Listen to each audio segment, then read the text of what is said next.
Seafood Army, what up? DeFi Army, what up?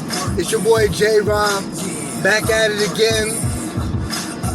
In this video, we're going to talk about the two mentalities that are working for us and against us. I covered it a little bit in the video yesterday, but I'm going to go into a little bit more detail today. So, when investing in general, and DeFi specifically, there are two mentalities that work for us and against us. Now, one mentality is going to be how we're going to win and position ourselves, Lord willing, to get as many resources as possible. Or read, Lord willing, our dreams come true, we get rich. Now, this second mentality, philosophy or fallacy, is why many of us won't get rich or successful or just get enough resources to live our purpose, right?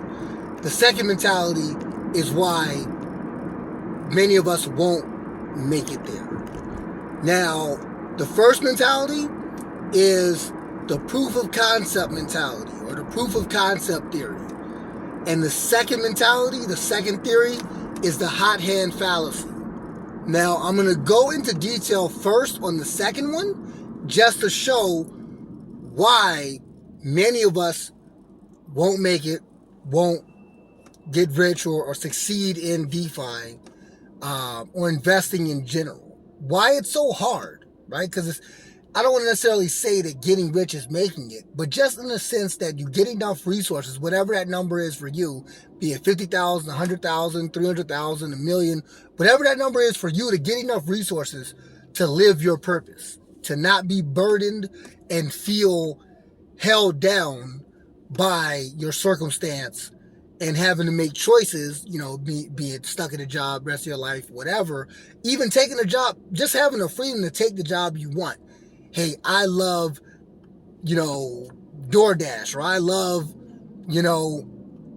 working at 7-Eleven, McDonald's, whatever. Just whatever you want to do. Be it even if you want to go back into nursing or something. Just having the resources and financial freedom to be able to do what you believe you were put on this earth to do.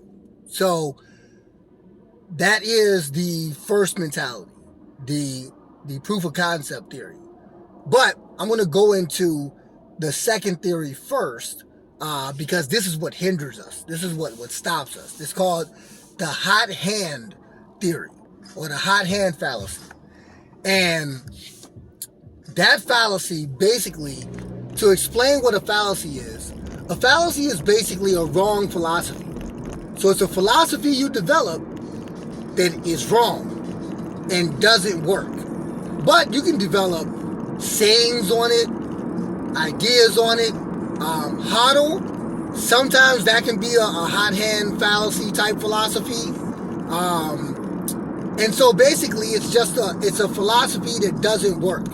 Virtues that don't work. And so the hot hand fallacy is, hey, I'm making these shots, and I made 4 in a row, I made 5 in a row. So guess what? That 6 one's going in, baby. And then you miss. And guess what? The reason why it's a fallacy is those first 5, you didn't think you would make it. But that 6th shot, oh, you put everything on it. You took that joker at the buzzer, last second, we're gonna win the game. I got 200 grand on this game. That's the type of mentality you took.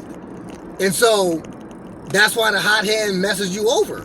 Because that 6th time, you think it's a guarantee. And I've been there. But guess what? Amateurs look for guarantees. Pros, experts look for opportunities. So the truth is, with the hot hand fallacy, the hot hand philosophy, you don't know what you're doing. And I've been there.